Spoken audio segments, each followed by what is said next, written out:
And welcome back, everyone. SK versus Acer. I am so excited about this game. Acer has really been showing what a powerhouse they can be, running up against the behemoth that is Curse EU. Steve Jaws Jaworski alongside Josh Jat Leisman. How's it going, Jat? Really good, Jaws, aside from the sweltering heat inside this theater, but that does not deter the fans. We're still a packed house here. And I was talking to some of the other teams during a couple of those games, trying to get a handle on what they think this Group A, how it was going to play out. And actually, Acer and Curse were probably the favorites going in, and it's really SK who's put on an impressive showing. If they win this game, they're through.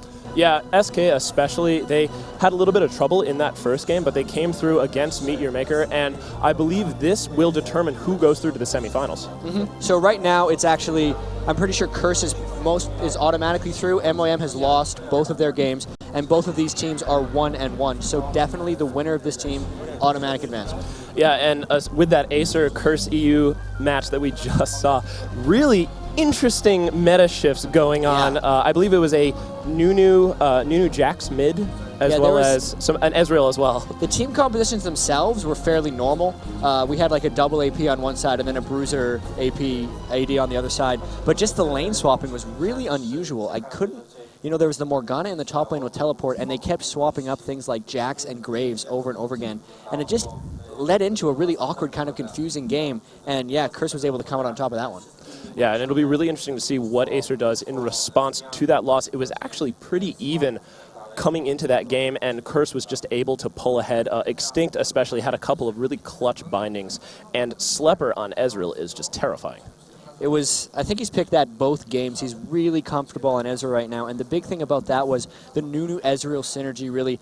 Ezreal's one of the most difficult AD carries to close to as someone like Jax, so it's just a good, as you said, I was saw in the interview, a good counter pick to Jax, because Jax can't really close to Ezreal, and then with the Blood Boil from Nunu, just too much damage really at the end. It felt into their whole composition too. They had a double AP which gets everyone low, and then the really elusive slippery Ezreal comes in with Blood Boil and finishes everyone off. Yeah, and it was really interesting to also see a Morgana top lane. You don't typically see that, and we were talking about the match as we were watching. You're saying, I wonder why the Jax isn't going top against that Morgana. Yeah. So, it was just really good play by Curse's Morgana there. I didn't think Morgana would be able to stick against Jax or Graves because she doesn't really have a way of blocking really any of their damage, but incredibly good conservative play by that Morgana in the top lane and just managed to take it over. And here, as far as this next game goes, SK versus Acer, I do have to give the slight edge to Acer, even though when SK played Curse, they really put up a fight. So, both these teams put up really good fights against Curse.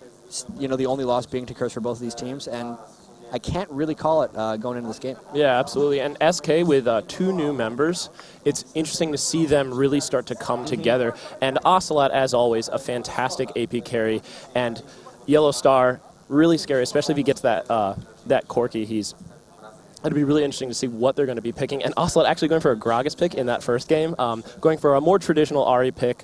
He's really comfortable with that Ahri, but it was actually really nice to see Gragas back in competitive play. Yeah, SK seems to have this revolving door of a roster. It's pretty much Ocelot and friends in a lot of situations, but now they're starting to get a bit more team cohesion and synergy. Kevin's been with them for a while. Nif has been with them forever as well, so they're starting to come together a little bit, and you can kind of see it in the way they play. They're playing very much together. Ocelot's back in the mid lane where he really belongs, and he's starting to play a little bit more aggressive, which makes him comfortable in the game. Yeah, and speaking of aggressive, Acer really bringing the aggression. We had talked about this in the first game with those pink wards, and I really feel like that's what helped keep them in that game with Curse. Curse eventually able to pull it out in the mid and late game, but early game, Acer really giving them a run for their money. Yeah, and Selivar on that Orianna as well. He's played it both games. Even though they lost that last game, I don't think it was on the Orianna play. So I'm hoping that Selivar plays Orianna again, because Orianna's actually really strong against kind of Ocelot's stable of mids. It's really easy to sit back and farm as Orianna, and it makes it really hard for Ocelot to aggress onto her. And just, every time we saw, even in the first game that Acer beat MLM1, the one you and I cashed at the start of the day, every time they tried to gank Orianna, the gank just got turned around, and that's what Orianna is so strong at doing. I think that would be really, really strong for them against Ocelot wanting to get so aggressive in the middle. So you think we might see a Orianna ban coming out in this? If SK is afraid of it, yeah, obviously, but Orianna's not your typical ban. There's a lot of key things that a lot of these teams want to hit. We're still on the Jace patch, so there's Urgot's really strong. We saw Shen dominated when he got through in the first game. A lot of teams still like banning Malphite as well, so there's a lot of kind of necessity bans, so it makes it fairly difficult for these teams to target bans. So I'm guessing that we won't see an Orianna ban. Just happens. And as we see, first ban for SK Orianna. They want nothing to do with that Orianna from Silver. So scary. And Acer responds with the Gragas ban. I guess they were a little bit scared of that Ocelot play in that game 1. He was pretty scary. He was landing some pretty solid ultimates. So yeah, all right, there are a lot of necessity bans, but apparently there is still room for the targets there. We see Orianna and Gragas coming out bans right away. Those were the target bans, so to speak. Orianna against Celiver's mid lane, and then Gragas for Ocelot as well. Going down the list, Karthus is also kind of a power ban in a lot of ways. SK's obviously done their scouting on Celiver. He probably plays a lot of Karthus. But aside from that, Karthus is just ubiquitously good in the middle lane, and that's not a very surprising ban there. Yeah, Karthus with that ultimate, being able to deal that extra damage and help convert those ganks a lot more cleanly. And the Urgot ban from Acer, as we mentioned, Urgot extremely strong in this patch with the swap, being able to get a potential carry out of position. And SK responding with the Kayle. Kayle, really strong top lane, able to really bully people in that early game. We saw a Kayle ban in the last game from, I believe it was Curse as well, so that's a common ban against Acer. SK definitely doing their homework there. Now we're through the banning phase. Really the first pick for SK right now, I have to make this a wild card, and they'd lock in the Nunu. I really like that because it mainly takes it away from Acer. Nunu's been an extremely strong pick throughout this entire tournament, jungle or support. Yeah, and you mentioned Malphite. Malphite was the last ban, and Arane actually plays a ton of jungle Nunu, so he's really comfortable in that character, and Nunu also being able to run that support. So grabbing him as a first pick, they don't really know where he's going to go. However, my money's on jungle. Thinking back here as well, Acer actually lost to Vladimir last game. They're locking him up right away here in the second. Vladimir is one of those characters that can go in mid lane or in top lane. And I mean, last game we saw it bottom lane, but that was a bit of an odd circumstance. So really versatile first few picks here. We talked earlier about Corki being just a generally strong AD carry. You can't really go wrong with a Corki pick. There's nothing that really counters him. He has a very burst-heavy, strong, like range poke. He really has everything an AD carry could want. And then as far as that, you know, Vladimir being able to go to either lane leaves their options open as the pick ban phase continues. Yeah, and we actually saw Pookie style on Corki with the Janna in game 1 against Meet Your Maker, and Pookie style was terrifying. He was able to dominate early against a Graves lane, which is typically considered pretty standard, a little bit safer, as well as just being able to farm out, and Pookie style made sure that he had none of that. And it looks like we have a Kog'Maw coming out, as well as a Yorick pick. Nope. Got trolled a little bit. It's going to be a Maokai. So this is actually locking down some of the positions for SK. Now that they have the Maokai, it is most likely that Maokai is going to be in the jungle, since you don't see much Maokai support. That'll make a Nunu support, Maokai jungle, and most likely a Yorick in the top lane. So that just means that SK leaves their 2 solo lanes open to be picked, and that makes a lot of sense for them. They got rid of a bit of deception when they did, you know, take away the fact that Nunu could go in either place, but now they get to see the Kennen and Vladimir, know that those are most likely the solo lanes for Acer, and then pick their top and mid. You know, they're going to have to pick their top and mid to go against Kennen or Vladimir, because both Kennen and Vladimir can swap around, so Acer actually having a very versatile comp here. I want to see how SK responds to those 2 picks. Yeah, that Kennen-Vladimir combination, really versatile, really as popular. you had mentioned. Yeah, very popular. They both have those area of effect ultimates that they're going to be able to chain together, and Pookie style grabbing Alistar, so we could very likely see an Alistar bottom lane, as well as jungle. We've seen a ton of jungle Alistar this game, particularly from Maluna, who really enjoys those Boots of Mobility Alistar ganks. And looks like we have Aranite sitting on a Kassadin. Will he lock it in? It would be really interesting to see a Kassadin mid.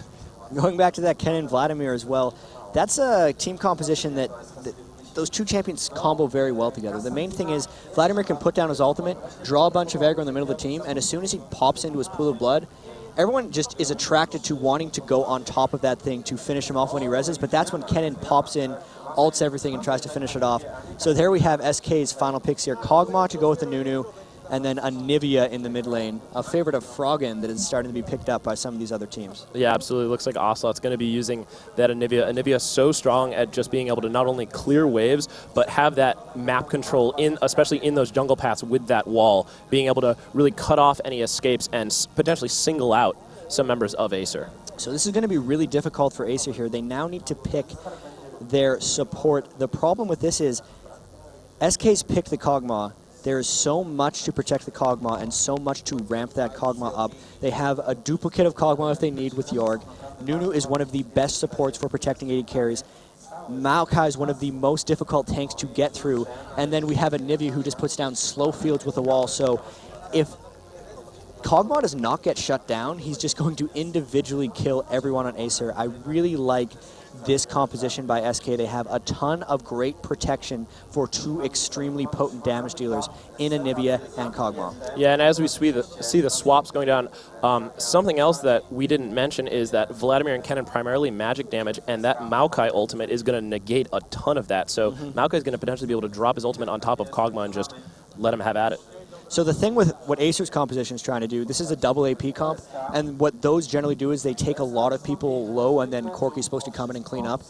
And what's been popular to pick against that in the past is the Maokai, since his 20% damage reduction ult that he can put down in the zone is generally a large enough zone that you can soak up all of the enemy team's AoE in. So it's a really popular and smart pick for SK to pick Maokai against that composition.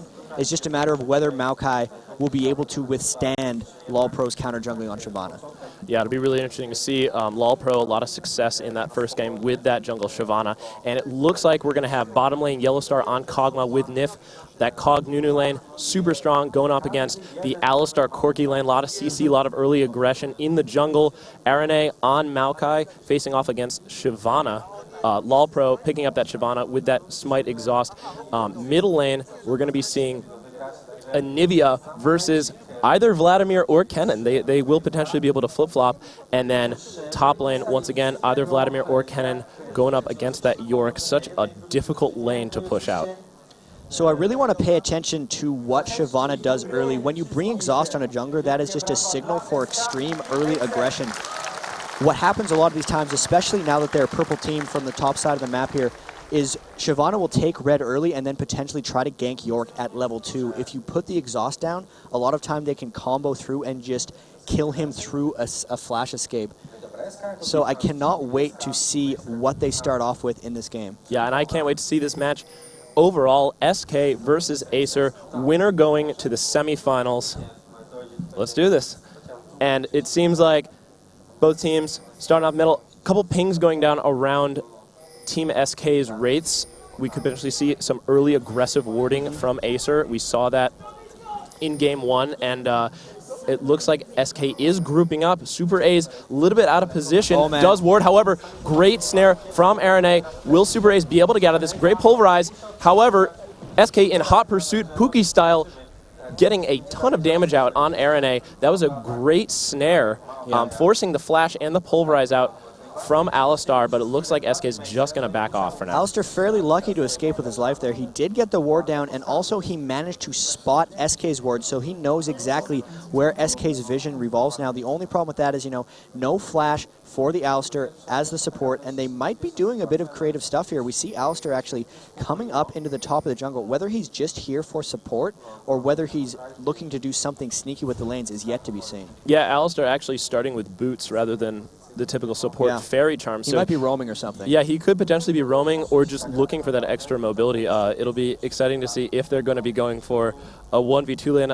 Corki potentially having a little bit of trouble with the 1v2 lane, but it'll be exciting to see nonetheless. Alistar, such a mobile champion with so much crowd control. Yeah, unfortunately for Arane there, he used his snare at level 1 with Twisted Advance. Normally the start for Maokai is you stack saplings on top of your jungle for a fast clear, but since he wanted to get that level 1 engagement, he was unable to do that, which means his early jungle is actually substantially slower now, as you see Ocelot giving him a lot of help on Wolves. Yeah, it'll be interesting to see. Acer here with 5 men. They're looking to invade, and they show just a little too soon. Yeah, the stun going off onto Celiver, and however, it looks like like Acer's still going to be able to invade that blue, even though the stun went off. As you said, Maokai doesn't have the sapling, so he's not going to be able to jungle as fast. Ocelot trying to make something happen, but great early aggression from Acer that we keep talking about. LoL Pro picking that blue up. Really good blue steal. I really love the delayed blue steal. That's what a lot of people have been doing lately. People scout their jungle very early on, but then they go disperse their lanes because they want to be there when the minions clash. So what teams are doing now is they're waiting till the last second to go in, back when everyone has dispersed to their lanes, and they're able to get things like that blue steal we just saw. Yeah, and it looks like Super A's finally heading bottom. However, great ward from Nif, so he's going to see him coming down. It looks like the lanes have settled in as a little bit of early aggression coming down from Yellowstar onto Pookie style. Celiver mid against Ocelot. Celiver on that cannon. How do you feel that lane's going to match up? As far as Anivia lanes go, Anivia does not generally get aggressive until level 6, or really doesn't hit her stride until that she gets that ultimate. So Kennen should do his best to bully here. He's in a really good advantage here because Ocelot actually pushed a little bit early, which means if his lanes get a little bit out of control, Kennen will be able to harass through that. And here we have Shyvana coming in from behind. This could be a very potent gank if Ocelot goes a little bit farther forward. Yeah, Shyvana has that red buff, so if she's able to get a hit, and there she is, the speed boost going out, lightning rush, and the exhaust flash on Ocelot. They need to egg him before he gets into the tower. Will they be able to egg him? No, they will not. He gets out with a sliver of health, and the ignite goes down onto LoL Pro. LoL Pro also getting out with such little life, and a great turnaround from Ocelot on that 2v1. Really close play there by Ocelot. The problem with that is, though, he burned his flash and his ignite, and Shyvana just burned the exhaust. So if Shyvana goes back to base and then loops around again, and Ocelot is still pushed up in his lane, it'll be a kill for sure. Because even though Ocelot didn't burn his egg, he's extremely low health. So if they egg him outside the tower, it's no problem to finish him off in the lane. As we see a bit of counter jungling there by Erne up top. But that was actually a very successful gank by LoL Pro. Potentially disastrous because he almost died, but since he didn't, it's good as a gank goes on up top. Yeah, 760 actually flashing into Erne. He drops extremely low. Will he be able to get him? Yes, he will, and that's a first blood for Team SK. Great gank from Erne. Yeah, that was actually really sneaky. I forgot to comment on that. As he saw the Shyvana got extremely low, he knew that it was now safe to jungle invade or take whatever path he wants for a gank. That gank wouldn't have worked if he came up from the river, but the fact that he was able to come in behind from the triangle brush and just kind of flank Vladimir and give him no escape paths was why that gank was so successful. Yeah, and speaking of aggression, Shyvana grabbing the enemy wraiths, sort of giving RNA a taste of his own medicine. Ocelot trying to grab that blue wraith, but to no avail. So LoL Pro already trying to put a lot of pressure on this SK jungle. The ward caught LoL Pro right as it was dying, so Ocelot knew exactly where Shyvana was. That was just him counter-jungling Maokai because he just saw Maokai top. But unfortunately, the ward was dying, so he cannot get around for the gank on Ocelot, though. Even though Ocelot is up super far, they might get a kill here. Yeah, looking mid lane. Kennen, there's the lightning rush and the ignite going down. LoL Pro going in, but not going to be able to make it happen. Celiver dropping to about 50% health. He's going to have to burn a couple of those mana potions, and they are really trying to shut Ocelot down in this game. Looking up top lane, too, even though Vladimir had given up the early kill, he shoved that into the tower. Kevin is level 5, Vladimir is level 3, so him being up there is immensely dangerous as he just gets harassed down by Kevin's ghouls. He's just... Oh, I think Maokai actually got seen by that ward, so Vladimir has now a sense of security. He can just continue to push to his heart's content, and good ward there to see Maokai allowing Vladimir to play aggressive. Yeah, absolutely. 760, a little bit behind, 24 minion kills to Kevin's 36, but Yorick, such a strong farmer, and as you mentioned, 760 doing his best to put pressure on that Yorick lane. So actually take a look now at all of the wards that SK has in their inventory. When they get ahead a little bit early game with those early kills, what a lot of the good teams do is just put that money towards map control, and you can really just see there a ward on Maokai already. I think Anivia had 2. Yes, he's placed wards on both sides of his mid lane, so he had to burn his flash early. Now he's warding both sides so he can continue to just farm up against this Kennen. Yeah, Ocelot definitely aware of the fact that LoL Pro really wants to kill him, or at least pop that egg. So, and Ocelot just hit level 6, so we could potentially see some aggression in that mid lane. And we see Erne now going towards his blue buff. There's a lot of pings going down as everyone just moves towards their wards. I'm wondering where the next stint of action is going to be. And actually, we have Erne looking up top. They're going to try to shove this lane far enough so that he can sneak into a brush, but he has to just wait here until the lane gets to that point. Kevin needs to hurry up and push this lane. Yeah, meanwhile, bottom lane, Super A's was actually able to get Niv out of position, drop him to about 50%. So Pookie Style and Super A's potentially looking to make something happen in this bottom lane. Yeah, with the new cog, that lane doesn't actually ramp up for quite some time. So it's actually Corki and Alistair's huge aggression here. We might see 2 ganks at a time here because Maokai's in the top rush and Sirvana's in the bottom one, so there's going to be a lot of action. Yeah, there's the snare going down onto 760. He's going to be able to get onto the tower. Meanwhile, bottom lane, Exhaust going down onto Yellowstar and Pookie Style. However, Pookie Style is going to be able to pick up Nif. Great play from Pookie Style and that hyper-aggressive bottom lane. Yeah, I was actually watching top lane. Vladimir was just able to kind of pull away from the Maokai gang, so that was completely unsuccessful. Then Maokai walked through a ward, so that was just a big win for Acer because SK's gank failed terribly and Acer's gank resulted in a kill of Nif. Yeah, that was also great early harass from Super A's and Pookie Style because they got Nif down to about 50%, and then they were ready for the gank when LoL Pro came in. They really have to just be extremely careful in this Nunu Kog'Maw lane. There's not much early protection Nunu can offer Kog, and they get harassed down very easily by such an aggressive lane like Alistair and Corki. So surprisingly, after that death, the fact that Kog'Maw was actually up 7 minion kills means they're playing that lane very, very well because Acer definitely has the early game composition advantage in that bottom lane. Yeah, and taking a look at the items, actually, it looks like Selver on that cannon is grabbing a blasting one, so he's not going to be going for that Hextech revolver, instead potentially going for just a little bit more flat harass. Meanwhile, Ocelot picking up that Chalice of Harmony, just going to be able to cycle his skills that much more, and Nif, he did die, but he was able to pick up the Philosopher's Stone as a result of it, so small consolation prize. Meanwhile, Yellow Star grabbing those double Dorans, so pretty even. Yellow Star 62 minion kills to Super A's and Pookie Styles 55, and we see a lot of action going down bottom. Pookie Style extremely low, and Yellow Star starting to ramp up a little bit. Those item purchases are actually very typical of how that lane is playing. So Ocelot is not really doing any harassment whatsoever on Kennen, and is actually just trying to farm and be defensive. So he has a Chalice of Harmony to take down Kennen's damage and to give himself more mana to the farm, whereas Kennen is not worried about harass whatsoever, so wants larger poke damage in middle as we see Alistair jump in and try to get a kill on the Yellow Star. They're just pushing them right out of that lane. Yeah, Yellow Star still being aggressive, even though he's extremely low, forcing the flash from Pookie Style. So Yellow Star and Nif really not giving any ground, and RNA coming in and Ocelot potentially roaming. We could definitely see a tower dive. They're going to dive if they can. And here comes Ocelot coming in. The flash through the wall. Will he be able to get a wall down to be able to contain them?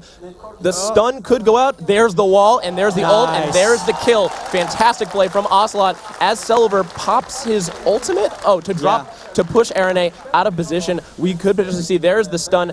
Selver dropping a ton of pain down on RNA, but it looks like SK is going to be able to grab this blue. Shyvana actually smiting it over the wall. They had good vision of it, and there was no smite ready from RNA. They had no idea that Shyvana was on the other side. So really good patience there, camping on the other side and getting that smite off. Overall, though, really good roam there by Ocelot. I didn't think he was going to be able to catch, but he knew exactly what range his wall was going to be and exactly how fast he was moving, able to barely cut off that Alistair and give SK that early 2-1 kill lead. Yeah, there was such patience in that wall where he took a long time to make sure he was perfectly in range, and it's showing on the scoreboard. Almost 10 minutes, 30 seconds, and SK is in the lead. 13,000 gold to 11,500. 2 kills to 1. No towers down yet. However, SK's starting to pull ahead. Yeah, and the thing with this is SK's actually had much more passive overall play, yet they're still the ones with the early advantage. So that just bodes very well for them as the game progresses. Ocelot with the 1 kill already on Anivia. Kennen not able to put the harass down, has been able to get 17 million kills ahead of him, but with that kill, you know, that just takes the gold lead right away. And once they get Nunu, Kog, Yorick just rolling in team fights, Yellow Star is going to just be crushing. So the fact that SK is not getting shut down early means it's going to be extremely hard to shut them down late. Yeah, it'll be really interesting to see what Ocelot is going to be able to do. He grabbed the Mana Crystal and the Ruby Crystal, so we could potentially see a Catalyst in his future. Definitely going to be building a ton of mana, and it looks like Yellow Star has actually picked up a Vampiric Scepter, so really looking to sustain in this lane that has already shown that it has a ton of harass. And we saw earlier that Alistair started with boots, but he's still yet to complete a Philosopher's Stone or Heart of Gold, even though Nunu already has his Philosopher's Stone and now 4 wards for extra map control. So that early kind of gambit of Alistair not getting the early GP10 has not paid dividends since he wasn't really able to create any action and is falling behind in gold. Yeah, and also if you're looking top lane, Kevin on Yorick, 97 minion kills. He's finished his Mana Moon to Vladimir's 71 minion kills. Vladimir does have his revolver. However, However, Kevin's really going to be able to start bullying Vladimir around, although Vladimir fairly strong once he hits that level 9. Yeah, I have to say, actually, 760's done a really good job of staying in that lane. He died very early on to that Maokai gank, so the fact that he hasn't been straight up bullied out of the lane by Kevin means he's actually playing that lane really smartly. Aaron is going to try to sneak into that brush, but the minion is going to see him if Kevin doesn't clear it, and he's just going to have to walk away to a different gank. Yeah, and Blue Ping's going down. Once again, that ward coverage.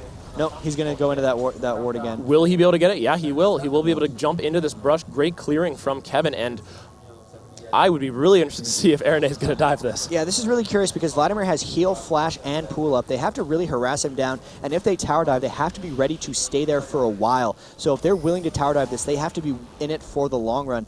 I think they're going. No, yeah. They're just going to zone him off the tower.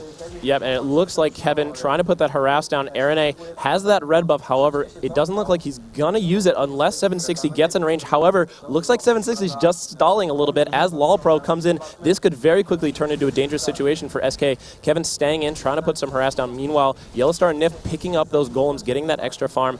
Yellowstar is at 110 minion kills to Corky's 101, so he's a little bit ahead. However, Celiver, ultimate going down onto Ocelot, Ignite going down as well. Will he be able to pop that egg?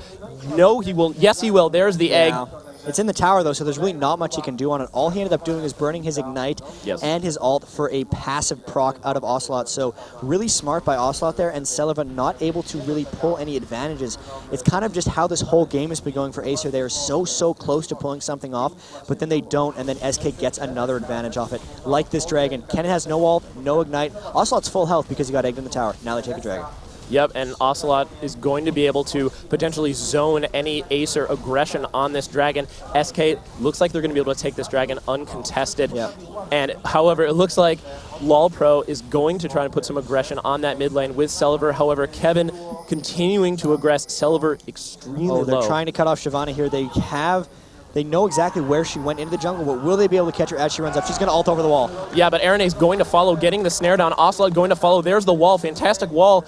And will they be able to slow him down? Great flash from Ocelot, and there's the drop. Kevin's actually going to pick up the kill for LoL Pro, and that is a double kill for Kevin, and that is going to be a scary top lane as Yellowstar runs away from that Super A's Pookie Styles lane. He's going to be able to get away. However, Pookie Styles able to pick up Nif in that exchange. Yeah, Alistair and Corky finally caught Kog'Maw and Nunu outside of their tower, and they were able to punish them for that.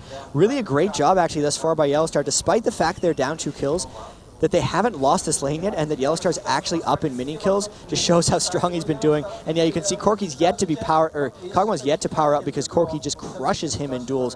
It's going to be a bit more time before Kog'Maw's able to take over. Yeah, and Pookie Style and Super is showing just how aggressive they want to be. Pookie Style actually going between towers to drop Yellowstar extremely low and forcing him to back. So they really want to take this lane to Yellowstar and Nif. An interesting build here, actually, by Yorick. He's got a Hex Drinker and a Manamune, and then a Null Magic, so he's really just building to counter up against that Vladimir. Lots of magic resist. Really starting to turn on that full bully. So we saw the early gank that received in a kill. Then the next gank, the one that zoned Vladimir off the tower, even though it didn't result in a kill, was actually an extremely successful gank because they denied Vladimir about a wave and a half of creeps. And that is one of the reasons Yorick, or Kevin on Yorick, is getting that far ahead of Vladimir, and I think he's just going to continue to bully until that tower falls. Yeah, and speaking of interesting builds, looking at Kennen mid, Celiver's actually picked up an Abyssal Scepter as his first item. What do you think about that item pickup? Yeah, this is actually what a lot of Vladimir Kennen comps do. There's 2 really good items that both of them want access to, and they're Abyssal Scepter and Will of the Ancients. Vladimir already has a Hextech Revolver, so he's going to be Will of the Ancients, and then the Abyssal Scepters for Kennen. So when they get into team fights, once they have those items, they'll be getting the magic debuff from the Abyssal Scepter as well as a Spell Vamp from Woda. So that's really a common pick for the Vlad Kennen matchups. It just alternates who builds which one depending on who has the easier lane matchup. Yeah, and as we see Aaron picking up that red buff, another great ward from Acer that actually were some red pings going down, so they know where Aaron is at this moment, and just for both teams, incredible map coverage with these wards. And that's kind of turning this into a very strange game. SK is the one that should be more concerned with having the heavy map coverage because they're the ones actually kind of sitting back and farming. All of the aggression by Acer has actually been turned around on them for an SK advantage. So it's really just good play by, that's actually kind of how Nivea works in a lot of ways. She's very good at turning around opponents' aggression, and that's really how Ocelot's been playing her. Yeah, and top lane Kevin seeing 760 in the jungle. However, this is a 1v2 situation. Kevin could be in a little bit of trouble. He does drop the slow. However, the Hemoblade going down. He gets exhausted. However, he has been cloned, and he will probably just be able to walk out of this because he's Yorick. Really impressive. So I was just going to say that as soon as Kevin tries to get aggressive, he gets in a whole bunch of trouble. And now there are 3 Acer members up in the top lane. They're looking to either kill Kevin or just straight up take this tower. They're trying to make something happen. Yeah, Kevin able to walk out of that safely. However, not without consequence. Yeah, as bottom lane, they're Lulpro, taking a tower Silver. as well. Yeah, so it's going to be a 1-for-1 tower trade. Top going down for SK, but SK being able to respond with that bottom. And Ocelot pushing up mid. Yeah, so a lot of split pushing going on here. It looks like they're going to try to continue to push on Acer, and Kevin can't stand at this tower either, so they should get a second tower. And they're actually diving in onto Kevin. The Kennen ult, the Shyvana ult, and the Vladimir killing Kevin, and they will be able to take this tower. So a strong play. Going to end up trading that mid tower to Ocelot, however. Yeah, great flash ultimate from Selver. Kevin getting a little bit too close, and as you mentioned, he wouldn't be able to take all 3 of them down, and they punished him almost immediately. Yeah, at the end of the day, that's not the worst thing that could have happened to Kevin. They managed to burn multiple ultimates off of Acer, and they were able to get the mid tower. And if I had to choose between getting the second top lane tower down or the first mid lane tower, I would pretty much always want the first mid lane tower. It just creates so much access to all of Acer's jungle. So the fact that Ocelot was able to get that, I actually think it was worth the trade. Yeah, and looking at the score at the 18-minute mark, SK in the lead, 25,600 gold to 22,300 gold, 4 kills to 3. Towers are dead even. However, SK is looking really strong as Ocelot has actually just finished his Rod of Ages. Yeah, so the big move here for Acer now is once Vladimir finishes that Will of the Ancients, which he has yet to complete, their team fighting is going to be at its peak because they will have the 2 ore items for both Kennen and Vladimir.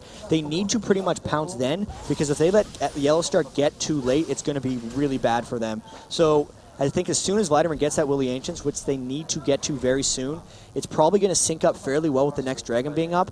I'm hoping Acer goes down and tries to 5v5 SK, because if they don't do it then they're going to fall behind and probably lose.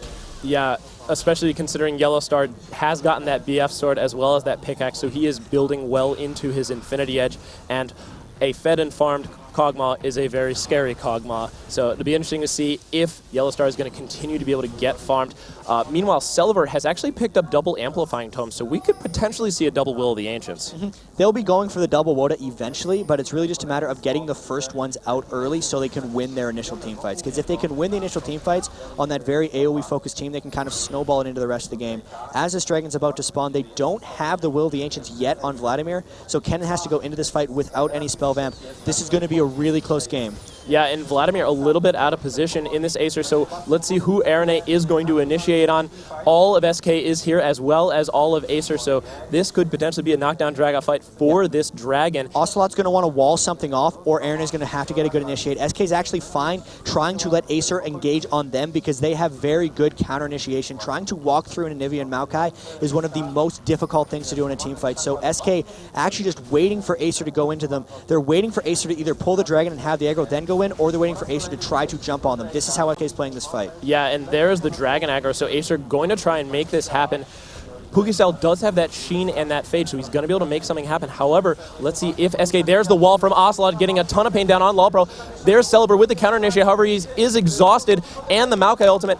Selver's going to be able to pick up Arene, however, Yellowstar is going to respond, taking out Selver, but Corki, Pukistel taking out Yorick, and wow, incredible play from SK. Double kill from Yellowstar. Pukistel trying to make something happen, but he gets caught. That's a triple kill for Yellowstar. And SK got exactly what they wanted in that fight. SK managed to get the perfect counter initiation. You saw when Kennen and Vladimir flew in, that was exactly where RNA had decided to place his Maokai ultimate. So you see all those SK players at about 20% health. If that fight would not happen in that exact spot, they would all be dead and Acer would be in control of this game. And they also engaged at just the wrong time for Acer because the Dragon was alive that entire time, hitting Shyvana over and over again, essentially taking her out of that fight. So a perfectly positioned fight for SK, exactly what they wanted, and now they have a fairly large lead. Yeah, 21 minutes in, 31,800 gold for SK as compared to 25,400 gold for Acer, 7 kills to 5, 3 towers to 2, and a Dragon. So really great play, especially from Yellowstar. And as you mentioned, that Maokai ultimate was so clutch to negate the ultimates from both Kennen and Vladimir. I really have to say that team fight was all about just SK's team positioning. And even though Yellowstar was the one to pick up 3 kills, he was pretty much just doing his job. Everyone else set up that fight so well for him and allowed him to pick up those kills. Kog'Maw is nothing without protection. So the fact that they were not able to get onto Kog'Maw and kill him was just why he was able to pick up those 3 kills. Yeah, and it looks like Yellowstar has just picked up his Infinity Edge, and he is going to be building into that Phantom Dancer. And once he gets that Infinity Edge Phantom Dancer combination, he is going to be able to melt people pretty fast. So the great thing about Nunu Cog as well, though, is the amount of attack speed that Blood Boil gives. So the fact that Yellowstar has it right now as they jump in onto Kennen, I don't think they'll get him. The fact that he has the Infinity Edge with the Blood Boil means he's almost at IUPD without even getting it. Yeah, and Celiver dropping extremely low. He's going to get... He dropped his ult, but Yellowstar far too strong at this point. 4-0-1, 164 minion kills. He has that Infinity Edge, and he is showing the power of that item. So it only actually took 22 minutes for Kog'Maw to turn into an unstoppable killing machine, which is slightly faster than normal. And that was just because of the triple kill he picked up in that fight earlier.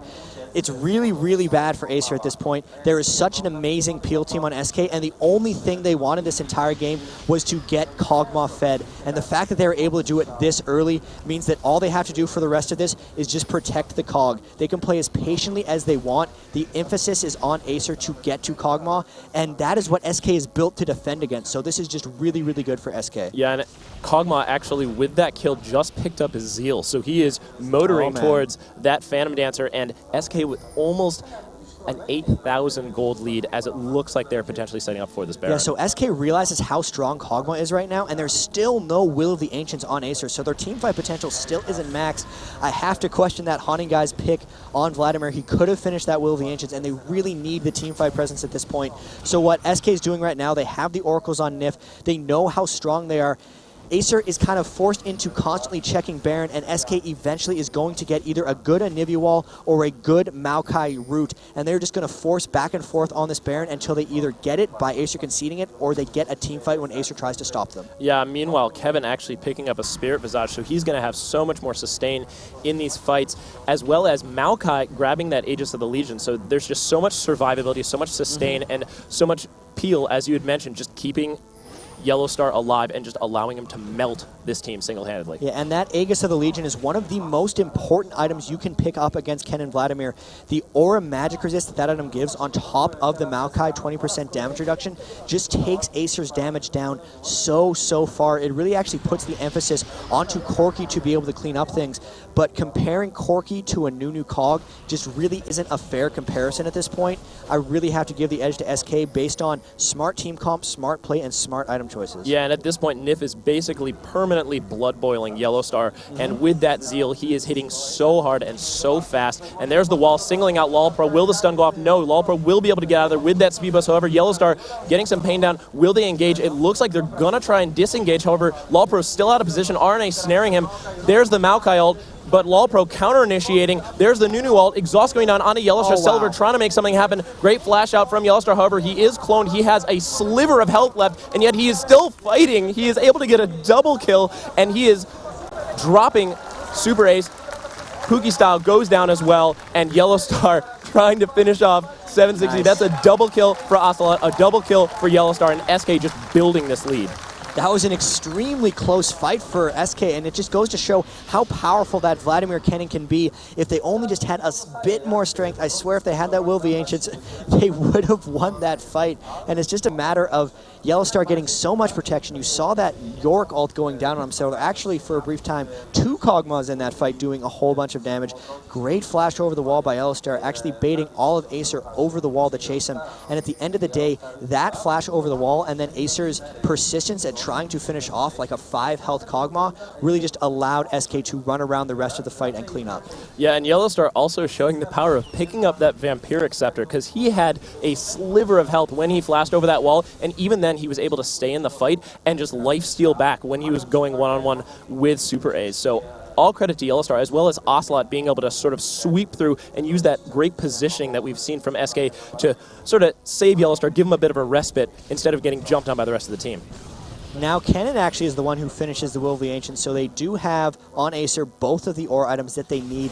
Although, unfortunately, I think it's probably too late. They're now 26 minutes in. Kog'Maw has kind of hit critical mass at this point. If they don't finish him off immediately, he will just finish off Acer's entire team. SK is going right back to what got them here. They clear the Baron wards. They're actually just going to straight up try and do Baron, and I do not think Acer's going to be able to stop this. Yeah, and look at the attack speed on Yellowstar. At 27 minutes, going for this first Baron, they're almost 10,000 gold ahead. There they are, more than 10,000 gold ahead. 13 kills to 7, 4 towers to 3, and that is Baron for SK, and they're just going to be able to push down these towers. Yeah, as far as this pushing goes, actually, they could get in a bit of trouble. It's really hard to dive onto something like Kennen Vladimir because your whole team will potentially get CC'd. On top of that, SK has a very counter-initiation kind of control type team, so it's generally hard for them to push in. For them to be able to push in this game, either Nunu or Maokai needs to get a lot of armor so he can tank tower hits, and they just actually aren't quite there yet, so they're going to continue to build this advantage before they dive in. You see Kog'Maw is going to the top lane to get a whole bunch of those free creeps as their team takes up a dragon, so they're just slowly taking this game carefully because they can. They're already ahead, they have a better late game, and they're just playing this safe and smart. Yeah, and looking at this gold, Kog'Maw, 10,861 gold to Corki's 8,600. That is a ridiculous lead, and Yellowstar really showing that advantage. He just finished his Phantom Dancer, so with the Blood Boil, he is going to be critting with that Infinity Edge, and he's also going to have so much attack speed that W dealing a percentage damage as well. And I would not be surprised to see Yellowstar absolutely melting Acer in the next fight. It's really just a matter of they need to get to Kog'Maw, but they can't because SK has such good protection. And that has really been the story of this whole game, is how well they protected Kog'Maw. And at this point now, 13,000 gold difference. They still have that Baron buff. They might try to make something happen and take down the rest of these outer towers, but I'd be surprised if they're actually able to get inhibitors on this specific Baron push unless Acer gets caught out of position and dies before that tower is defensible. Yeah, and it looks like SK is just cleaning out Acer's jungle. Looking at Ocelot's item, he just picked up his Rabadon's Death Cap, so he's going to be hitting even harder with that Rod of Ages. He's 3-0-6, 242 minion kills, and Anivia late game with a Rabadon's and a Rod of Ages and a fed Kog'Maw. That is going to be a really tough team to come back against. Yeah, looking at the power of them, they obviously, Acer's no way they can defend that tower. I think they can defend this one for a little bit. If they don't, though, it's going to be lights out with how well Yellowstar tries to take this tower down, and this is going to be very interesting. This is kind of Acer's last chance at defending. If this tower falls, they're going to be in big, big trouble. Yeah, and Yellowstar also showing the range of Kog'Maw when he has that W active, being able to put a lot of pain down on that top tower, and it looks like SK may go for something if they get this next minion wave. SK was able to get half the tower there with the last push, so Acer cannot give this up without fighting. They will go in to fight on this wave if they can. If not, they're just giving up the game. Yeah, and a great stun onto Selver to push him out of position. Arene jumping onto Lolpro, who popped his ultimate. Maokai dropping his ultimate as well. There goes the Hemoplague. Yellowstar, however, in pretty safe. There goes the Yorick ultimate onto him. Selver dropping his ult right on top of Yellowstar. However, Yellowstar is res. He is just melting. Yeah, wow. And 760 going down right away. Ocelot with the triple kill. So Kog'Maw dropped, and Arene dropped as well. However, 5-for-2 exchange in favor of SK, and that's an inhibitor. Yeah, it was actually a 5-for-3. The Yorick clone on the Kog'Maw gets him to die substantially after the fight. And that was just, what is Acer going to do here? They managed to get through the entire wave and finally get to that Kog'Maw. But oh wait, he had a Yorick ult and he's now doing damage for 10 more seconds. Yeah, Selver actually dropping his ultimate on top of Yellowstar to try and make sure that he died. But as you said, SK, this team composition is designed to keep Kog'Maw alive as long as possible, even after he's dead. So now 30 minutes, 30 seconds into the game, top inhibitor down, SK's back to the safe play. Their Baron buff still has a little bit left on it, but now that they have that first inhibitor, Kog'Maw actually picking up a Guardian Angel, so he's even more difficult to dive on top of. I like that choice because with Nunu Kog and the Zeke's Herald, he's really hitting hard enough. It's time for him to start getting some of those defensive capabilities. It's just really, really strong play by SK this entire time, and Acer needs to do something special to come back in this game. Yeah, SK 53,500 gold to 37,400 gold for Acer, 18 kills to 10, 7 towers to 3. They have that Baron, they have the top inhibitor, and they're really just going to be able to continue to pressure Acer. Looking at the item builds, actually, there's really just been a whole bunch of smart choices for all of SK. Cog just got a Guardian Angel. Yeah, really good for being able to hold off those divers on. It's just the Aegis of Legion very early from Maokai, the really huge amount of tankiness from York, because there's a lot of AoE that he needs to be able to live through as he's front-lagging for Cog. So the fact that he's picked up so many defensive items is really, really smart. And then just Zeke's Herald on top of Nunu to give Kog'Maw even more damage, and it's just all about protecting Cog. So they're not actually going for Ocelot, which is why he's able to build a Rabadon's Death Cap instead of a more defensive Anivia that you see someone like Froggen do. You know, sometimes he does Warmogs on Anivia. So it's just, they understand their team comp actually really well, and they're building for it. Yeah, and speaking of Warmogs, Kevin actually grabbed a Warmog, so he is going full tank as SK sieges this tower. There really isn't a lot Acer can do. It'd be interesting to see if SK goes in for this initiate. If Celiver tries to jump onto Kog'Maw, it'll probably just pop his Guardian's Angel, so Acer really in a bit of a bind in terms of initiating these fights. This is really tough. This is the same story as what happened on the last tower, except they're even farther behind this time. So there's actually super creeps pushing in for only one Nexus tower. Someone has to go back and deal with those creeps, and when they do, SK is going to push in and finish off this tower. Yeah, and there's a flash pulverize from Super Rays. Lolpro jumping in as well. Celiver dropping his ultimate. However, there's the Maokai ult and the Anivia ult. Celiver drops almost immediately. Kevin getting a double kill, triple kill. Actually, could this be a quadra? That is a quadra kill for Warmog's Yorick. Kevin, complete beast. That's going to do it here. SK, everyone pitching in. I think everyone had a double or a triple kill at some point in that game as far as Kog'Maw, Anivia, and York go. So all of their big main damage dealers. Really strong play by SK, and they move on to tomorrow. Yeah, great play by SK. Ocelot so solid on that Anivia, and Yellowstar terrifying on that Kog'Maw. So anyway, it looks like we're going to be heading back to the stage with Carmack to interview some of the players. Yeah, I think we're going to see that in just a second, actually. Looking at some of these score screens, though, just they finally get the double will of the Ancients, but it was just too late for them. Yeah, absolutely, especially with Yellowstar getting that Guardian Angel. He has that Vampiric Scepter, the Infinity Edge, and the Phantom Dancer. Just a real terror, that Kog'Maw. Anyway, it looks like in just a few minutes we'll be going down to the floor. Interesting choice before we go. Last thoughts on that Kevin build. Really interesting York build. I have to say he pretty much just built for the lane and then built for team fights. Corki really wasn't that much of a threat that game. They had so much frontline from Maokai and Nunu to kind of push past him that all York had to do was worry about living through the Kennen ultimate and the Vladimir ultimate. And with, you know, Hex, Drinker, Spear, Visage, Merc Trends, and a Warmogs, there's no way he's dying to that AoE damage. So I actually really like that build. Yeah, definitely. And Pukisal trying to go for that Triforce Corki. He did get the Last Whisper as well as a Vampiric Scepter, but it just really wasn't enough damage, especially considering how many different ways SK had to keep Yellowstar alive. I think that Last Whisper is a little bit forced. He was so wanting to not get zoned out by them that he decided to go for the Last Whisper. All right, and it looks like we're going to be going on stage with Carmack, who has an interview with the players.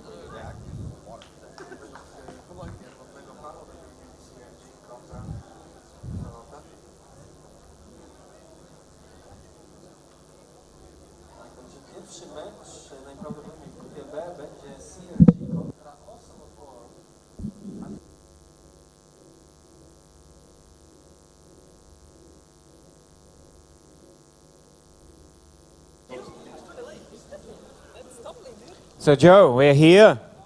We are here, you correct. Także wracamy. Zaprosimy tu na scenę. Let's welcome to the stage from SK Gaming for a short interview. Acer.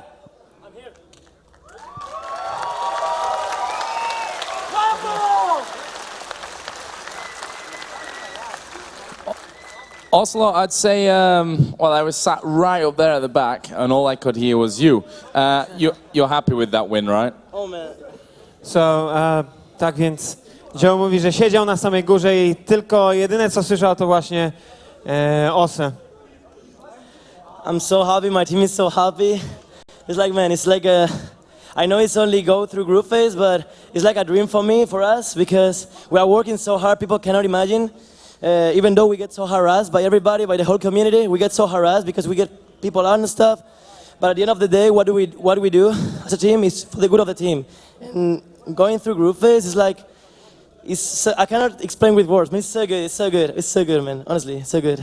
Jestem bardzo, bardzo szczęśliwy, czuję się fantastycznie. Dopiero wyszliśmy z grupy, ale to dla nas bardzo wiele znaczy z uwagi na to, że bardzo wiele osób nas zaczepia, a oni nie wiedzą, jak ciężko my pracujemy i to jest tak wspaniałe uczucie. So you finished second in the group stage. Actually, Curse lost their last game to Meet Your Makers, but you lost to Curse, so you're second place through to the playoffs. Who would you rather play in that semi-final? Tak więc krótkie pytanie, z kim wolałby zagrać w półfinale z tej drugiej grupy, która będzie grała za jakiś czas? I hope Ocelot World Team.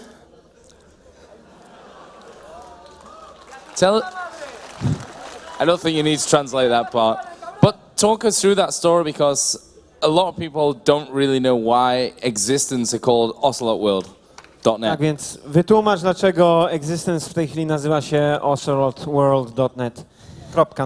Well, the thing is that everything happened in a window of 5 minutes. Existence, the ex-Existence team wasn't able to pay the trip and stuff, so it was like, Oslo, can you help us with Facebook and stuff for raising money? And there was no time for it. So I was like, I woke my mom from the siesta and said, Mom, I'm gonna do this. And my mom was like, if your heart says it, just do it. And as a grateful move, they used my name, basically. Like, it wasn't even the purpose of it, but it just happened, you know? Tak więc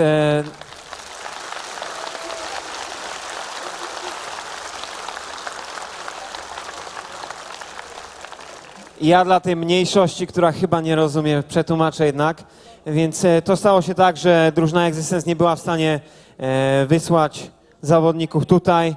Zapytali Ocelota o pomoc, czy na Facebooku da radę zrobić jakąś zbiórkę. Na to nie było czasu. Obudził mamę ze siesty, zapytał, czy to jest dobry pomysł. Mama powiedziała, jeżeli to w twoim sercu jest, to zrób. W takim wypadku właśnie stało się, zrobił, pomógł drużynie hiszpańskiej przybyć tutaj i będą grali dzięki niemu między innymi właśnie tu.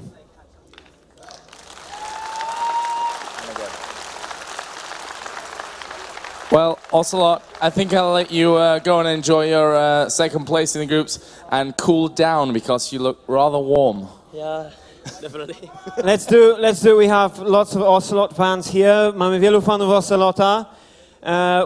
There was an event last year here. We did a similar thing. Zrobimy falę dla Ose? Dobra, uwaga! Robimy tak. Fala jest od dołu do góry. Nie od prawej do lewej, tylko od dołu do góry. Ose wam da sygnał, kiedy zaczynać. So, we'll do a wave from the bottom to the top. Ose, you give the signal, okay? Tak więc wszyscy rączki do przodu. Rączki do przodu. I uwaga, i nie robimy głośnego U, tylko Ose, jak podskoczymy do góry, dobra? Uwaga, rączki do przodu, pamiętamy, zaczynamy z dołu, rączki do przodu, wszyscy, bardzo proszę. I szum teraz, szum na sali.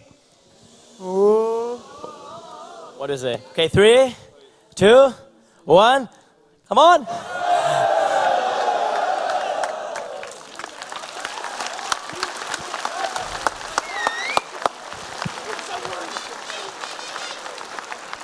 Thank you, you guys are awesome. So we're going to have a short trailer now. After the trailer, there's going to be a 45-minute break until the next tournament game, until the next group. And jeśli jesteście tutaj, nie wychodźcie, jeszcze będą konkursy, tak? Więc warto zostać na